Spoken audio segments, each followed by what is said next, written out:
Bangla medium ধারাবাহিকের নতুন পর্বে দেখা যায় ইন্দিরাকে সান্ত্বনা দিতে থাকে। অন্যদিকে কৃষের একটাই কথা, আমি পাপাকে ছাড়বো না ছাড়বো না। অমৃতা বলে, ভিকি মাত্র তো একটা রাত।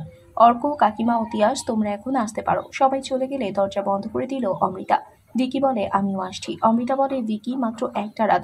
ওদিকে অর্ক এসে ইন্দিরাকে বলে, দাদাকে নিয়ে ভাবার দরকার নেই, আমার দাদা ভাই তোমাকে ছাড়া কাউকে নিয়ে ভাবে না। দাদাভাই কিন্তু পরিস্থিতির শিকার। এদিকে কৃষ ঘুমিয়ে পড়লে অমৃতা বলে, ভিকি তুমি কেন ভাবছো? লন্ডনে তো আমরা এভাবে অনেক রাত কাটিয়েছি। ভিকি রেগে গিয়ে বলে, ইন্দিরা কিন্তু আমার স্ত্রী। আর একটা কথা, তুমি যদি অনন্যার কথা শুনে কৃষকে ব্যবহার করে আমার সাথে নাটক করো, তাহলে আমার চেয়ে খারাপ কিন্তু কেউ হবে না।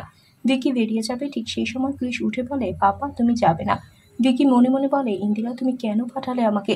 কৃষ আবারও শুয়ে পড়ে। অমৃতা ভিকিকে ধরতে গেলে তাকে সাবধান করে দিয়ে ভিকি বলে, তুমি লিমিট ক্রস করবে না, কারণ তোমার সাথে আমার আর কখনো সম্পর্ক হবে না। অমৃতা বলে, আমার সাথে সম্পর্ক রাখো আর না রাখো, তোমার সন্তানের সাথে সম্পর্ক তো তোমাকে রাখতেই হতো।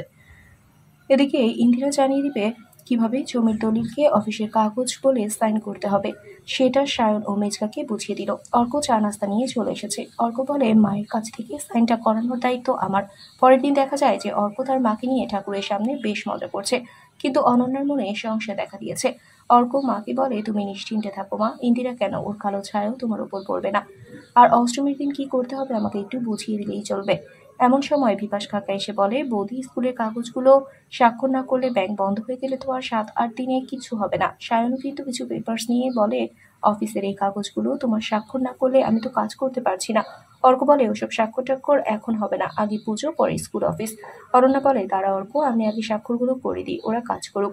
আমি পুজোর ব্যাপারে তোর সাথে পরে কথা বলছি। তারপর একে একে সমস্ত কাগজে সাইন করে দিল অনন্যা। পাশে দাঁড়িয়ে সবকিছু দেখছে ইন্দিরা। তাহলে কি এবার সবকিছু আবারও নিজের করে নিয়ে অনন্যাকে পুলিশের হাতে তুলে দিবে ইন্দিরা? বন্ধুরা, তোমাদের কি মনে হয়? এক্ষুনি একটি লাইক দিয়ে এবং কমেন্ট করে জানিয়ে দাও তোমাদের মতামত। ধন্যবাদ।